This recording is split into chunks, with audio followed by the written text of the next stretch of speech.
All right, welcome to our Coffee with the Candidates. We have Miles Warren with us here today, who is running for the Yankton City Commission. As a quick reminder, Election Day is April 12th, and you have two voting locations within the city of Yankton, down at City Hall or Fire Station number 2 up on 23rd Street. And absentee voting, should you want to participate that way, begins on March 28th. So Miles, let's start today. Can you tell us a little bit about yourself? So my name is Miles Warren. I just recently moved back to the Yankton area about 5 years ago. I was in Kansas City for 13 years doing communications, construction, and all the things that go along with that. Started out digging holes, left, trying to buy the business. So that didn't pan out, so I moved back to Yankton to help my family build and continue building their businesses and to be closer to them. Well, wonderful. We're glad to have you in Yankton.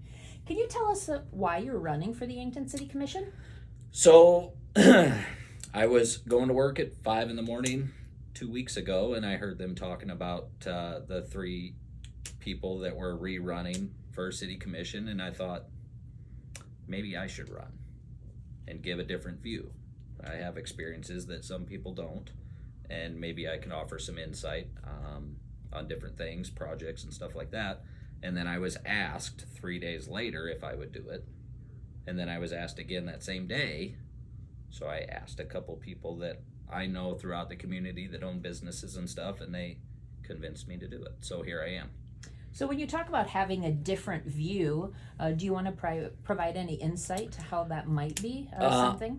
So I had to do a lot of research here to try to figure out what it is that the city commission does, because I didn't really know. I thought it was voting on liquor licenses and different things like that. I had no idea the budgets and stuff that they were responsible for. So when I started looking into the wastewater treatment plant stuff, I did a lot of that type of work in Kansas City. I was a communications guy, did fiber optics, so the wastewater treatment plants down there are all connected with fiber optics, so they have a huge infrastructure.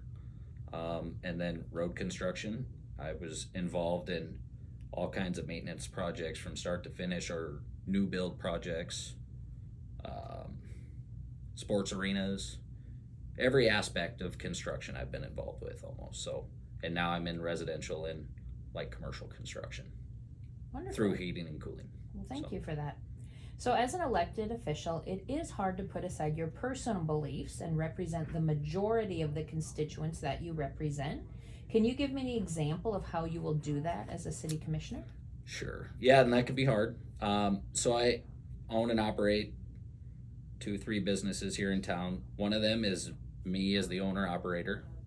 I don't really have to take anybody else's opinions into consideration for that one. The other one, we have about 25 employees, and any decisions that I make impact the whole. So I try not to jump to any major decisions. We have meetings, we have discussions, and it doesn't matter what I want. It's what's going to be best for the group, and can we go for another 40 years? So what are your priority projects for the community of Yankton? Ooh, that's a good one. So my store right now is at 24th and Broadway. I would love to have a traffic light at 25th and Broadway. There's 3 or 4 new apartment buildings going up there on 25th Street, and it is tough for me to get out, our trucks, and then our customers to come in and see us. So we see people skip through McDonald's, fly through my parking lot, fly through Dairy Queen, fly through the Calvary Baptist Church. It's pretty dangerous. I think we have a security issue downtown at night. There's no cameras. I own a camera business, so I got some ideas. Again, I'll go back to Kansas City. We had cameras at every traffic stop, traffic light. We had cameras at every access into the communities, so that we had license plate readers to see who was coming and going. Anytime something big happens in town, YPD calls me, because I have systems throughout town, and then we look, and then we find what happened, and then they do their best to take care of it, but once it goes to court, then it's out of their hands. So I got a few ideas. So a lot of the projects that you just mentioned that are priorities for you need that partnership and collaboration with other entities. If Yep. it's a project on a state highway, Yep. you're going to need to work with the State Department of Transportation or other businesses in the community. So can you tell us what you would do to help strengthen some of those existing relationships or maybe grow some new ones? Well, like for the traffic light example, I mean, that's just a part of going and having a discussion with the people that would help me further that conversation, explain to them why and what it's going to do for the community, and hopefully something would happen before something bad happens. I don't know. I've made a lot of friendships, relationships over the years, and it's just by talking. Sit down and have a conversation. Okay. Can you name one project that you are proud of that the city has accomplished recently, and the one that you think maybe could have gone better? Which one do you want first? It's up to you. I think the pool is great. When I get my tax bill, I don't think it's that great. But my kids love it. They go to the Boys and Girls Club during the day in the summer, and then they're able to walk over to the pool, and it's fantastic. I wish we had something similar to that for children to do in the wintertime, because we got 9 months of cold, nothing for them to do. So I think the pool is a great addition to our community. It was needed. Mm-hmm. I'll be pretty vague on what we could have done better because I haven't done all the research to it. Westside Duck Pond, I know there was a big grant or donation through Avera for $200,000. $197,000 went to engineers to draw a picture. That's disappointing. It's very disappointing. Like I said, I've been in construction. I've dealt with engineers. I've dealt with all that. And a lot of times we will cut the engineer out, bring them in at the 11th hour, go over it, give them a portion of what they would have charged. They stamp it. We continue on. We have those funds to actually do the project. So I do want to follow up a little bit when you talk about the 9 months of the year where we wish we had something else Yep. to do maybe for our kids. Do you have some ideas that you'd like to talk about in that area? So a lot of people, when they leave town, they go on vacation. When I leave town to go on vacation, we tour places. If my kids go into a jump zone or something like that, I'm seeking out the owner. I'm looking at everything, finding out what their utility bills are, how much they pay per square foot, all of that stuff to get ideas. I don't have enough time to do this myself, nor would I want to deal with the employees portion of it. That's hard enough today. I don't need any more employees or need to search for any more employees. But if the city was able to come together and, maybe give some incentive to one of these franchises or something to come into town and do something, I think we draw people from 30, 45 miles every direction. So, and I don't know how much you've studied maybe the city Not a lot. budget. I just didn't know if you had any ideas of where maybe within the city budget you would maybe reallocate funding if something like that were a priority. Yeah, I haven't studied that much. I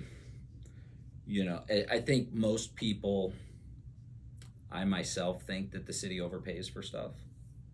Typically, when I would do a project, well, it's for the city. They're going to pay too much. It's always been a joke. I've never been on that other side of it to know. I know it's not an easy job. So part of this whole thing for me is going to be learning, and then, hopefully get the line straight in my head, and maybe that's not the case. Yeah, so talking about other large budget projects, the wastewater treatment facility. Do you have any thoughts on the proposed location or that project in general? I think it needs to stay there. I don't know the numbers exactly. I just know that they were significantly increased to move it. But the purpose for moving it was to have that waterfront access. We have waterfront access that we're not doing anything with. Now, we don't necessarily own it, but you go down next to the Gurney building, there's all kinds of property there. I'm sure we could convince some of these other people to leave town. there's a building at 4th and Peacock that should be removed. Things could go there. There's places. Yeah, it sounds I don't think that the people of Yankton would be happy to see that monthly bill for that facility to move. They're not going to be excited to see it with it where it is, let alone move it. Yeah, infrastructure costs and utility costs are something that, as much as we would like to keep them low, unfortunately, that's just very difficult to do in a municipality. So in closing today, is there something that you want to mention that hasn't been a part of the questions that were previously asked that would help the voters decide that they want to place their vote for you? I'm here to learn. I'll do my best. That's all I can do is research and talk to people. I wouldn't make any decisions based off of my own personal beliefs. I mean, obviously that's going to have a factor in it, but I want to be able to go to the grocery store and not have people mad at me. So, I like to talk to people. Well, thank you so much for putting yourself out there, having your name on the election ballot, and potentially one of our newest Yankton City Commissioners. So once again, April 12th is voting for here in the city of Yankton. Thank you so much, Miles. Thank you.